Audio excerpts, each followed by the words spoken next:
Hello, everyone, and welcome to another episode of the Hungry Bleak Show. I am your host, Antonio Pomares. So, again, we've had so many people coming through. There's a lot going on. It's great. I love it. The energy, meeting and speaking to people who I am a fan of their work. I'm not familiar with their work, but now I know about their work, which is cool because I love knowing about new things that are out there. There's just so much going on. I love it. But we will get back to having a show where it's just you and I, and we're reviewing some comics, talking about some stuff.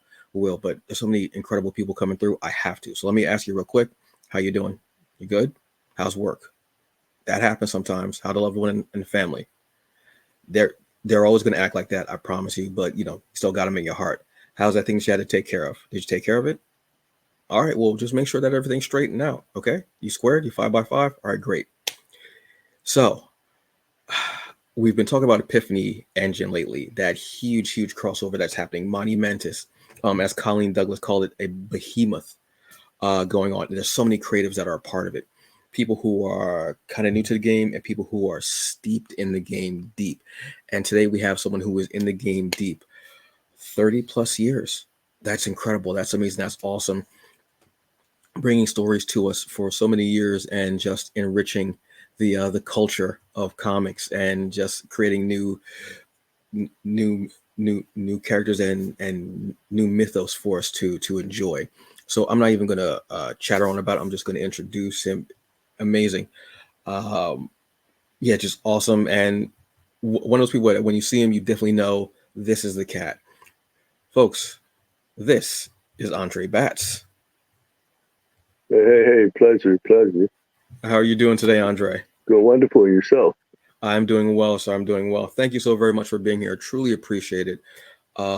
You are one of the indie icons out there. I remember when I first started getting into like indie comics, and like black indie comics, and I was seeing everybody on DeviantArt, and I was seeing who has stuff out there, what have you.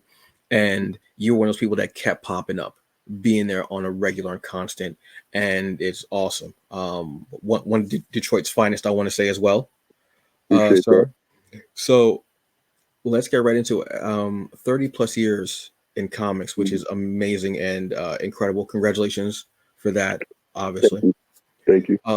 How did you get started in comics? Like what brought you like what comics did like what got you into reading comics when you were a kid and what got you into actual creating comics? Well, as a kid, I was reading different comics.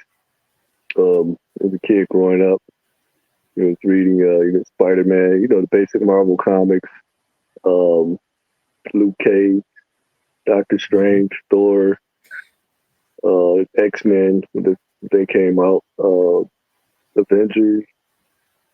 I can go on and on with all the comics that were out when I was a kid back in the early '70s and late '60s when I really got into reading. It was just a form of entertainment outside of cartoons. You could actually read the stories, get the stories, and actually identify with the stories. And that's been a long time. I'm 57 now, so Mm. that being said, that tells you how long I've been reading comics. Off and on as I ain't gotten older. But needless to say, to stay with the course with the reading of different books. Silver Surfer was one of my favorites, back in the day. Um, and after that, I laid off the comics for a minute. When I got older, the Navy, I started reading other stuff, more text type, text oriented books that, really spoke to truth as far as who we are and with me, as Mhm. far as the culture itself. Got into reading about Kemet, Nation Islam, the Moors, anything that was related to us that was out here pushing that information. Mhm. So that information has resonated with me to the point where I was like, you know what? I'm an artist. I'm somewhat of a writer at that time. I think I want to start really creating my own stories, because the different comics that I was reading, um, it wasn't enough in there as far as representing, you know, the way I grew up and what I seen growing up and my surroundings, my environment. So I was like, you know what? I'm going to have to try something here. So So I met a couple of individuals that were already doing comics. I met brother Dawood does Black City Entertainment. Oh no, Big City Entertainment. Sorry. Was reading his books, Real Brother Man, which were Yes. being sold at the Shrine of the Black Madonna at the time. I met his brother Alfonso Washington, who was doing Original Man. Mm-hmm. He's from Kansas City, Missouri. I met Todd Johnson and Larry Stroman, which was right here in Detroit, at the comic book store they had that Todd had called Get Comics Cafe, I think it was called.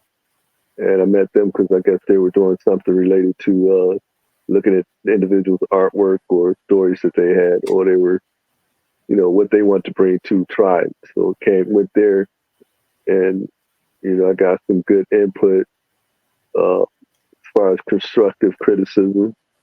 And when I came home after the constructive criticism, I talked with my brother a little bit. My brother was like, what, you should get into doing your own books. You got stories, you got the art.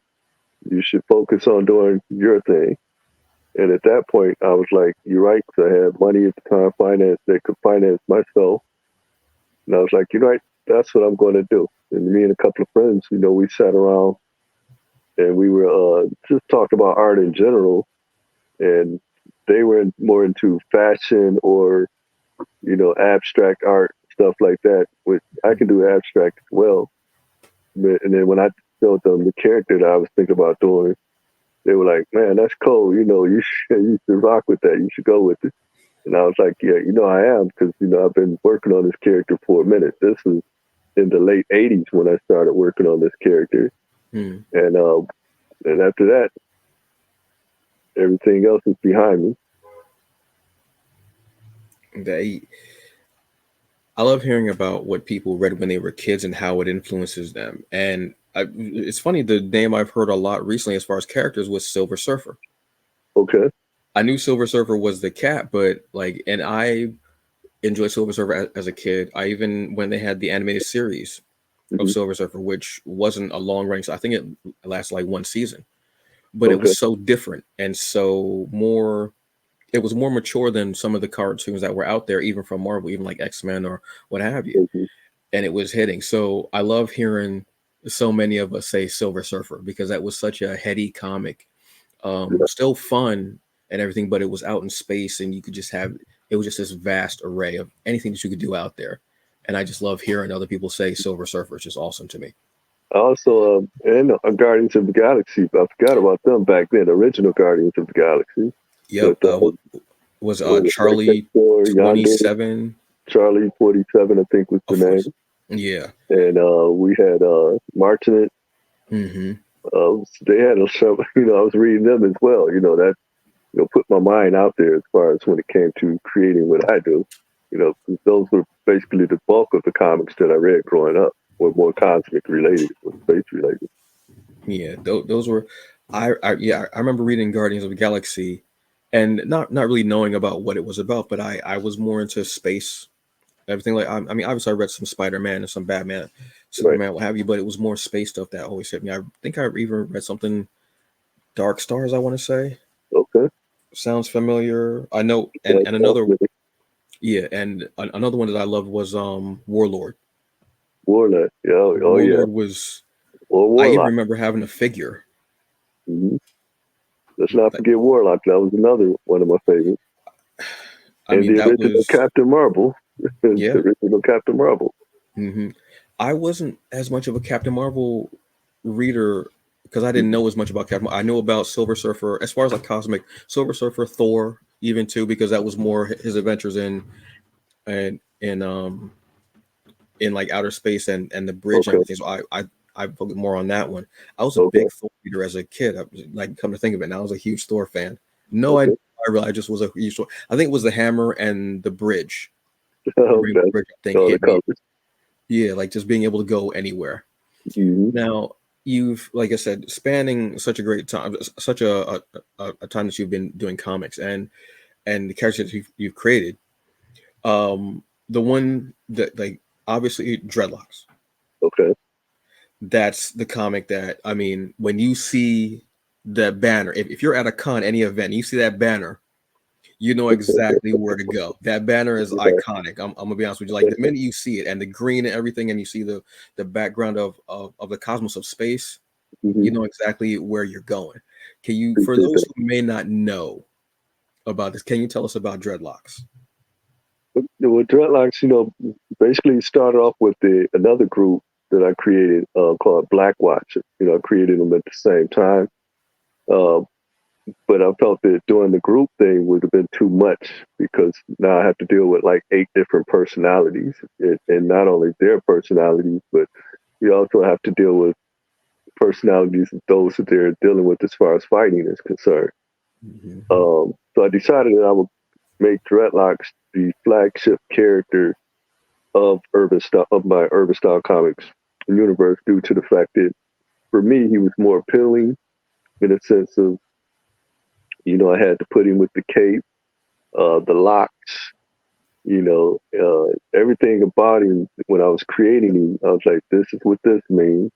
I mean, I did the green on green, because of what it represents for me. It represents Asar, which is Kemetic god of Kemet, Egypt, for those who don't know. But the underworld version of him is green. So it's like, I'm going to make the suit this color. This is going to be the main color right here. That's going to stand out because everything about him is green. It's going to pop. Mm-hmm.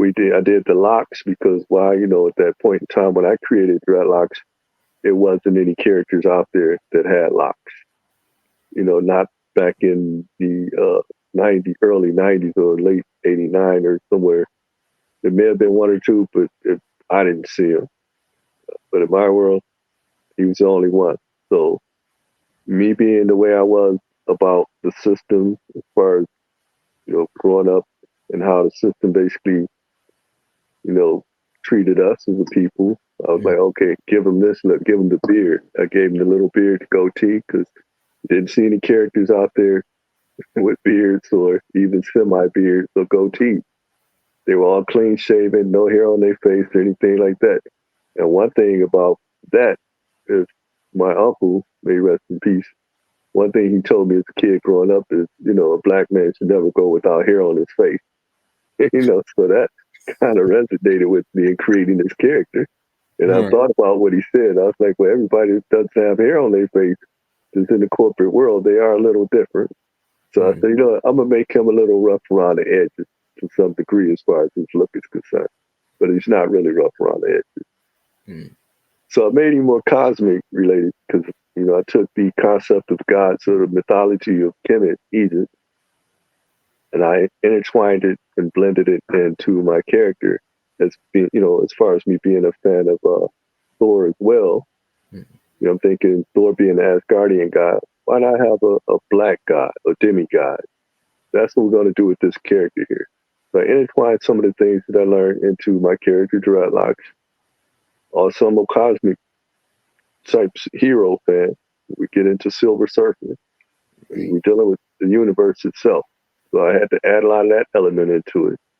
Then we have mysticism, mythology. In order to deal with the mythology, we had to add the mysticism in the character. Is what I had to do. That's where we get Doctor Strange. This is my, being able to relate to Doctor Strange. Okay, well, Doctor Strange is dealing with this right here, but a lot of the things that he talked about, or what he's dealing with, actually comes from our culture to some degree. But let me bring our culture to light through my character Dreadlock, with what these mean, what these symbols or certain things actually mean, and what we're dealing with. So we're dealing with mythology, mysticism, cosmic, demigod. That's what Dreadlocks is in a nutshell. So once I created him, I was like, wow, this is really powerful. It's touching on all types of levels here. I had to take some aspects out, but I had to also include some things as time went on. But needless to say, we know that he's blind as well, for those who don't know. And the reason why I created him as a blind character is because most of the evils that that we deal with in the world is based on what we see. Our judgment of people is basically what we see. You can see somebody walking down the street and quick, you're going to judge them. No matter if you think about it or not. When you see them, they look a certain way. Guess what? Judgment is coming. Mm-hmm. So therefore, I made him blind, and the only guidance that he would have would be through the gods of Kemet, Egypt. For those that don't know, we're dealing with the gods like Asar, Eru. These are the proper names. In Greek names, we got Osiris, we got Horus, but it's Asar, Eru, Aset, which you hear Isis, more or less. Aset is the actual name. When you're dealing with Anubis, we're dealing with the actual name of Anpu.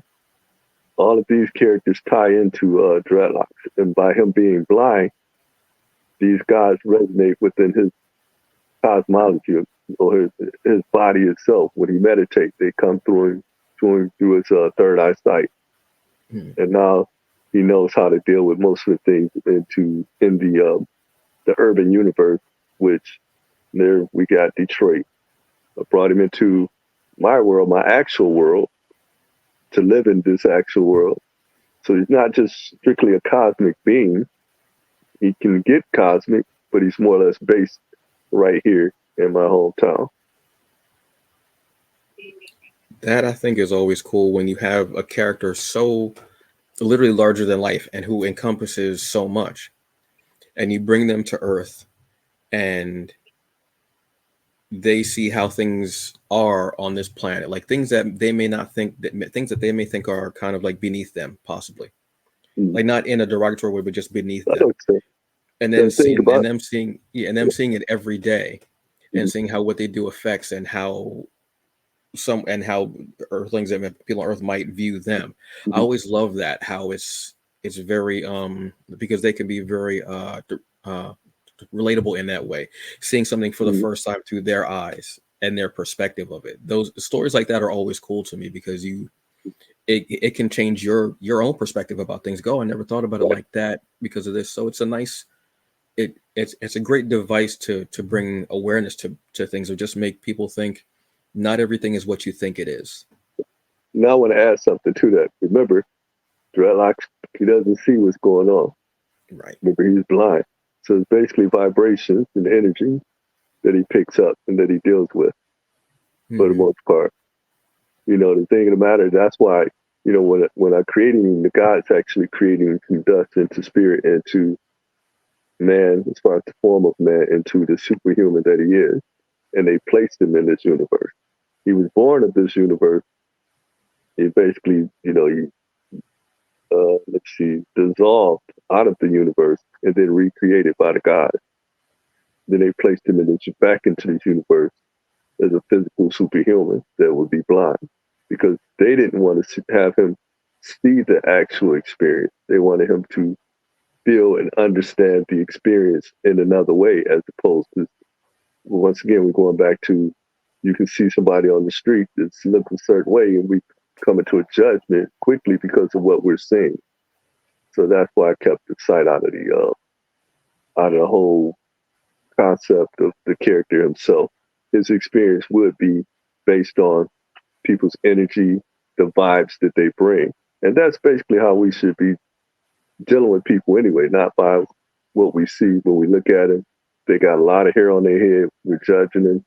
They don't have any hair on their head, we're judging them. If they're fat, skinny, we're judging them. He's without all of that.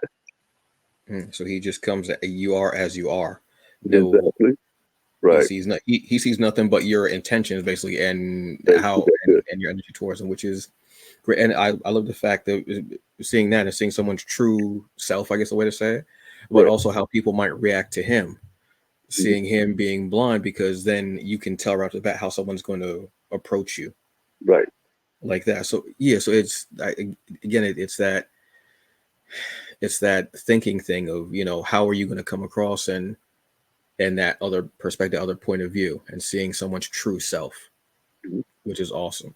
Now, what you're a part of right now, again, this massive undertaking, is the Epiphany Engine. This is the huge crossover, which is, I think, they were saying it's over 30 publishers and I want to say over 100 creatives Mhm. together. Monumentous, and mind-boggling to think of. How did you become a part of this? And if you can say, what is your part in this incredible endeavor? Okay, well, I've been knowing Tony for a while, Hmm. as far as Advent Comics and the things that he's been doing for years, and I love his work.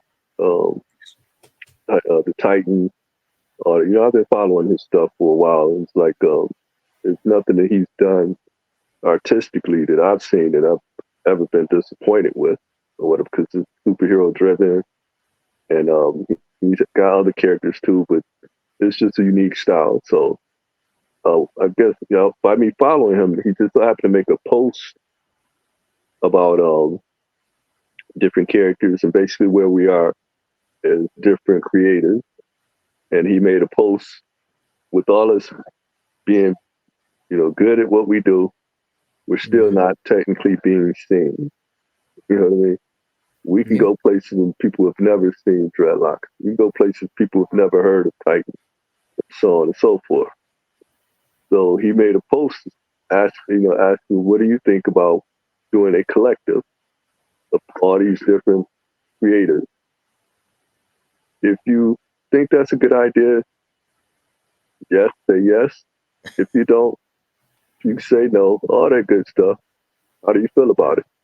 So I stated my opinion of it, and others, they stated their opinion of it. I thought it was a grand idea because the last time I seen something on this type of level was when brother named Shindo, he did a crossover pinup, or I should say, he did different works for several of us out here. He drew our characters, and we paid him for each character for those who paid him. We paid him, and he took all those characters and placed them on one image.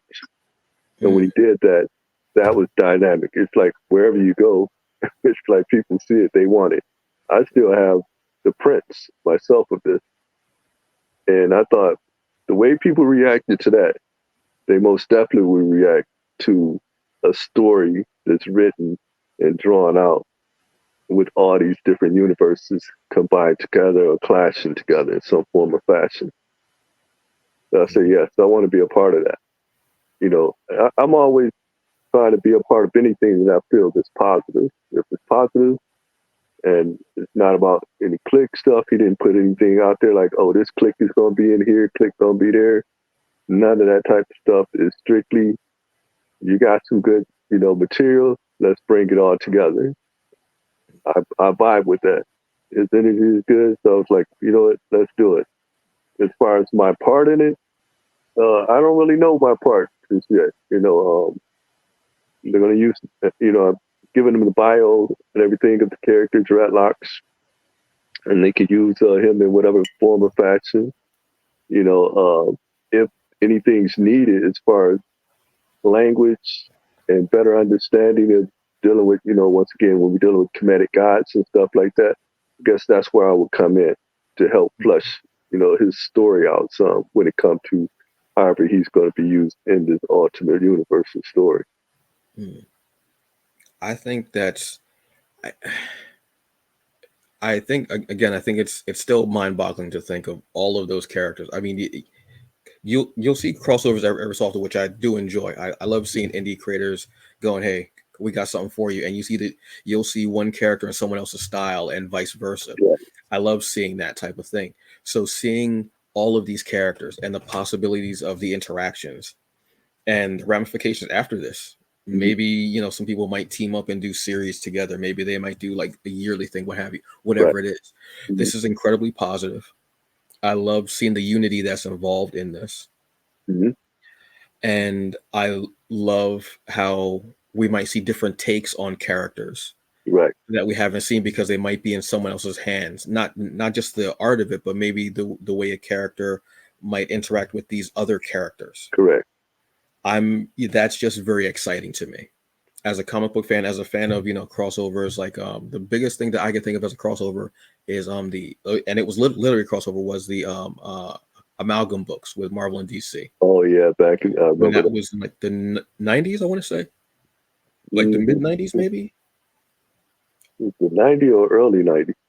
Yeah, where I mean, you had characters were literally melded together. Like you had what was it, Batman and Wolverine Mm-hmm. were Dark Claw. You had Oh, that was Superman and mid 90s. Mid 90s. yeah, like you had Superman and Captain America were one character, like things like that. So this is great, and I think this is really incredible because we're getting people from all across the spectrum. We're getting people who may be new to the indie scene or what have you, and have been in a few years, and then we're getting seasoned veterans, people who have been in it, who have been here for 30 plus years, so like yourself, and we have people in the middle. So seeing all of you together, and a rising tide raises all ships. So people who may not be as well known will get that shine and get that rise from this Correct. incredible project. Mm-hmm. I, there's no way that this, and I know that Tony was saying that the Kickstarter is going to start is projected to open on Juneteenth, which is very apropos, obviously. And I feel like this is going to be such a huge event, so incredible. I'm excited to read it as a fan, but I'm Mm-hmm. excited for all of you, the creators involved in this. Mm-hmm. Is going to be incredible. I will be speaking to hopefully more people from this because I just love getting little tidbits of what's going to be in there and out and what have you. Right, right. Now you've been in the game all this time. You've been grinding. You've been at shows doing this, what have you, and also just living life as a human being, doing everyday things. Right. I'm always interested in what people are doing to keep themselves, grounded, to keep themselves mentally fit. What's one thing that you do for self-care? But, to be honest, I try to meditate some, you know what I mean, to bring us to even me out. My wife, she evens me out. That comics is a form of escapism, and life itself is a form of escapism from comics. Mm-hmm. So when you look at your work, wife, good eating, good living, music. I love my music. House music. I love my house. I love my techno. Love my hip hop. I say techno because why? Detroit is the home of techno. So I love my hip hop. East Coast, West Coast doesn't make a difference. Some Southern. That brings me, to an even kill as well. Because if I'm writing or painting, drawing, or whatever, that evens me out while I'm working. I love reading books, especially when you're dealing with the power struggles, we're dealing with economics, we're dealing with the Black history. I love reading all of that information that grounds me, that gets me out of the comic mode into the text mode. And that's basically it with me. Not a whole lot. All right. Now, this always interests me as well. Since you said music, is there particular music that you like to put on when you are writing? Like, oh, No, when I'm writing Dreadlocks, I have to throw on my roots reggae or some Afrobeat. all right, all right. So just I'm talking about reggae from the 70s, 60s, All right. and some Capleton, when we get into the 80s, I like my Capleton. I like my Bougie Bonton. I get in my Barrington Levy. I throw that on as, they get me in that revolution world. So once I get there, I can write for days. All right, all right. I'm always interested in what like writers and artists are putting on when they're doing. Like I know some people they'll put on certain music for fight scenes. Some people put on certain music for like different scenes. They'll put on different music because it gets their mind in that way of going, Right. whether it's them writing or whether it's the art. Right. So sometimes I feel like I can actually when I'm looking at the art, I can feel like I can go, okay, were you listening to this type of music? Because you can almost feel it Yeah. in the flow of how the art goes. And that's when I love it. And if I'm right, it adds even more to the scene. So Especially that's incredible. you listen to something fast paced, like you get into like techno, then you're gonna draw something fast paced, and you can see all the action in it. You can tell something really took a lot To get this to go this way. Music, techno, it's hardcore and boom. That's it. There we go. And you can damn near feel the beat Right. in that like art, which is I always will doing. Sometimes I'll read depending on what the books I'll read and I'll have like some music on maybe. Something I love that people are doing now, which is great, is they're actually having soundtracks to their comics, Yeah. That, which yeah. adds that's another storytelling element. That's another thing that I really love listening to. And they'll say, okay, this scene. They'll even have like the little code at the bottom you can scan on that page, and Right. it gets you more into that scene. There's like storytelling is just so it evolves just so much, and it's literally exciting to me. Right. I love that. So Uh, you um, were saying comics are a way of like escaping, getting out of whatever's going on for maybe an hour or 2 hours. What are three comics that hit you? uh, I would say 100 Bullets, graphic novel, one of my favorites. Uh, Walking Dead, that's another one of my favorites. Mm-hmm. And Scout, which all of these are graphic novels, but these are like you know, that they're far from the superhero genre, but I relate to these so much. You know what I mean? It's like they're relatable, and it's like I love those books. I 100 Bullets was the first non-superhero comic that I ever read. Mm-hmm. And I'd walked by it for years, and I was like, "What is?" And I would read, and I go, "No." And then I was going to fly out to St. Louis, and I finally picked up the first volume, and I read it, and I was like, "What the hell?" It hit me in such a way. I was like, "This is." I was like, "Wow!" And I started like buying a volume. There were 13 volumes, so I started buying a volume because it's 100 issues. So I started buying them. I never got to volume 13, unfortunately. So what I ended up doing was I rebought them digitally, and I'm trying to go through them now because it was such an incredible story, and the Minutemen, and Mm-hmm. every time I remember the first time I got into one of like the Facebook comic book groups, and I my only word I said was Croatoa, and somebody said stop that. And I knew that they knew because that it hit so much. It's such a great story and how it Yeah, weaves everything in. yeah. Um, Walking Dead, I think I read the first trade, and I Okay. really enjoy it. Hickman has a way of writing where I don't realize I'm at the end of the book already, and I get upset. I'm like, wow. Right. You want to Scout, I'm read actually more? reading through Scout now, and I Okay. absolutely love it. It's just, yeah, Can I throw one more? it's Can I throw one more in there? I know you said yes. three, but I got a Department of Justice. Oh, not Department of Justice, but uh, I said Department of Justice. Department of Truth. Have you ever heard of that? Department of Truth. That's Uh, from Image, correct? Or is it Boom? I think it's Boom, and it talks about conspiracy theories. Makes you Yes. basically that this is that's well written. I love that book. I love that. I read it years ago, Mhm. and it kind of reminded me of because it felt almost like an X Files kind of a thing, Yeah, but it went further.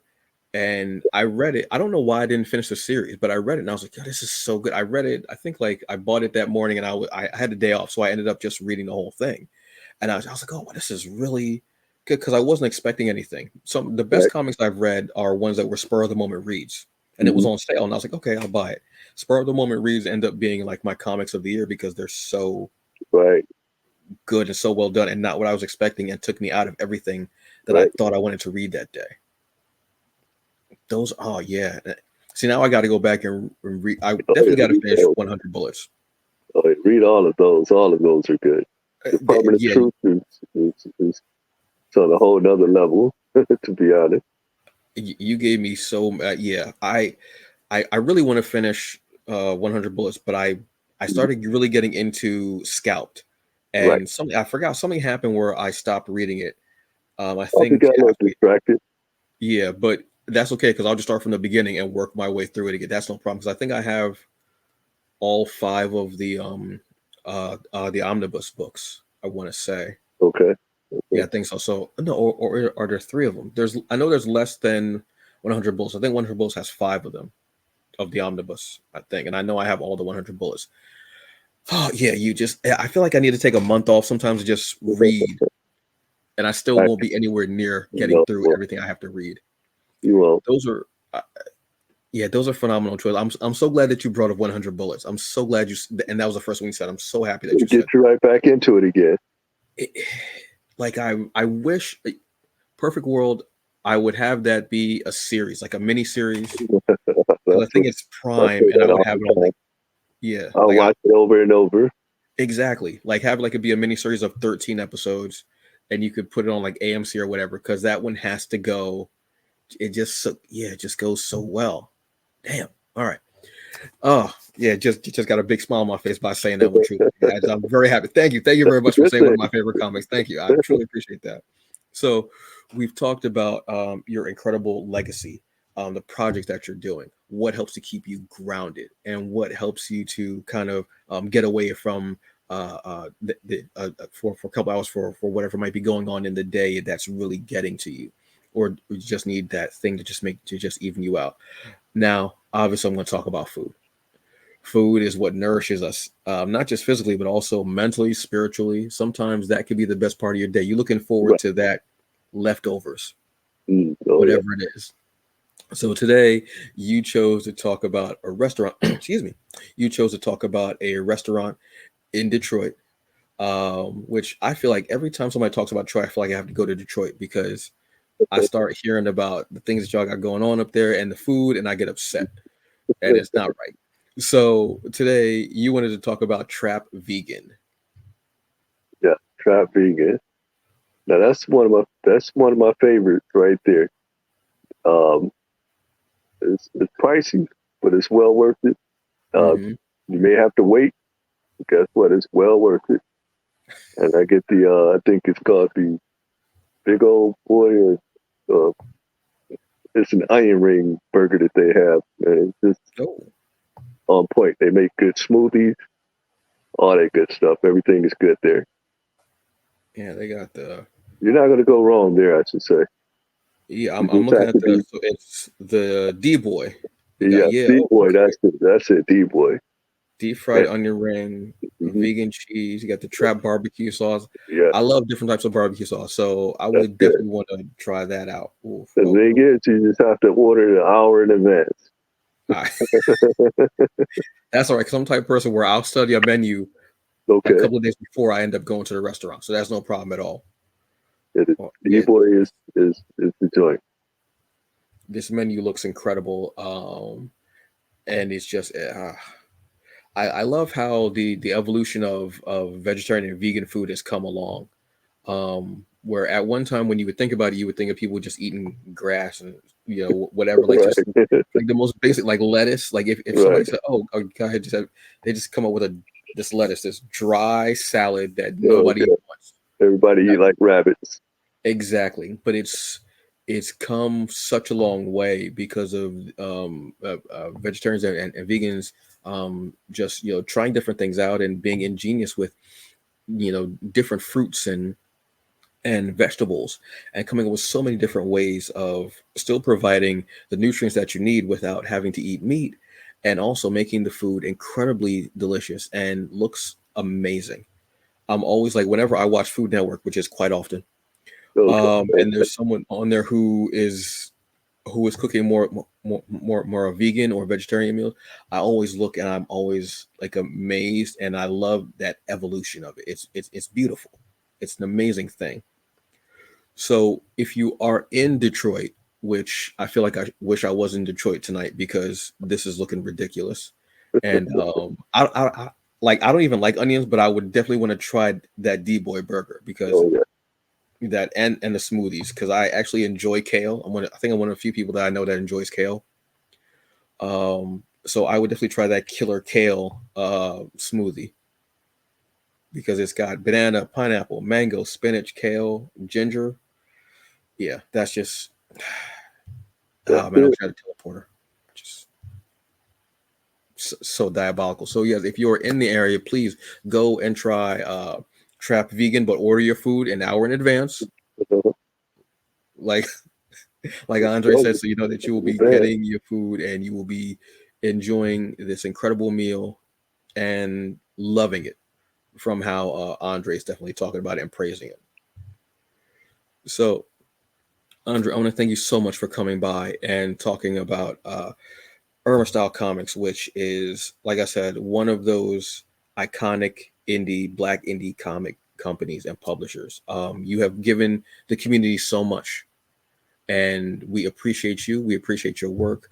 We're going to get another chance to appreciate you even more with the Epiphany Engine and seeing how Dreadlock will be interacting with all of these other incredible indie black characters. This is going to be like, can't wait. I can't imagine a poster with everyone on there. I can't even imagine. The Kickstarter, the Kickstarter is going to be started. It's going to come out on June 19th. But you can go sign up for it now. Like I said, when I do the episode description, I will have a link so you can go and check out the Kickstarter, which will be a notify page. So you just put your email in, you hit it, and when the Kickstarter is live, you'll actually get an email telling you it's live. Go and check it out. I can't even imagine the tears that are going to be involved in this. I mean, I'm thinking t-shirts, I'm thinking mugs, I'm thinking posters, I'm thinking everything possible. Bring all the merch you can think of. But then the crux of it, the core of it, the thing that you really want to get is this incredible story of what is bringing all of these characters together, how they're interacting, and the ripples. What's going to happen after this? Like, that's always what gets me too, is what happens after the crossover. Right. How do characters interact? And I'm interested in what you guys are going to be doing. And thank you for saying yes. I definitely want to be a part of this. And I'm thanking all of you for what you're about to bring us, because I feel so excited for it, truthfully. Yeah, I'm just glad to be a part of it. Yeah, absolutely, sir. So on that note, Andre, thank you so very much for your time and speaking to us today. Always enjoying just learning more about the creators that we have out there. And the first book of yours I read was Jihad AD. Okay. I ordered Elements of Destruction. Yeah, it was. I remember getting it, and I had trouble reading it because I couldn't find a time. And I was sitting in New York in Penn Station, and I was waiting for a friend of mine to get off the train so we can go hang out in New York. And I sat right down. This is when the seat still had backs. I sat right down, opened it up, and I started reading it. I got to like a half an hour early, and I started reading it, and I got mad when he showed up. I was like, damn. I had to close the book, put it back in my bag, but I enjoyed it so very much. I'm glad you did. Definitely did. Thank you so very much. I'm working on another graphic novel right now. I need dialogue to it right now. Hopefully I can get it done in another couple of days, another 30 days. Good work is worth waiting for. We are patient for good quality work. Yes, it is. We know that you want to thank you, sir. I humbly thank you for that. No problem at all. Thank you very much. So, folks, that's our show. This has been Andre Batts, Urban Style Comics. I'll have a link for that in our episode description as well. Go check out Dreadlocks. Go check out, go check out Jihad AD and just read about how everything with Urban Comics is coming about. I love reading the websites and just learning more about the actual company and everything that's going on, then going in and seeing all the incredible work that's there. Thank you so very much, sir. Everyone, have a very good evening or day, night, whatever time that you're choosing to watch or listen to this. Enjoy the rest of it. Drink water. And remember, do the best you can with what you got, because in the end, that is all that we get. You'll have a good day. Bye.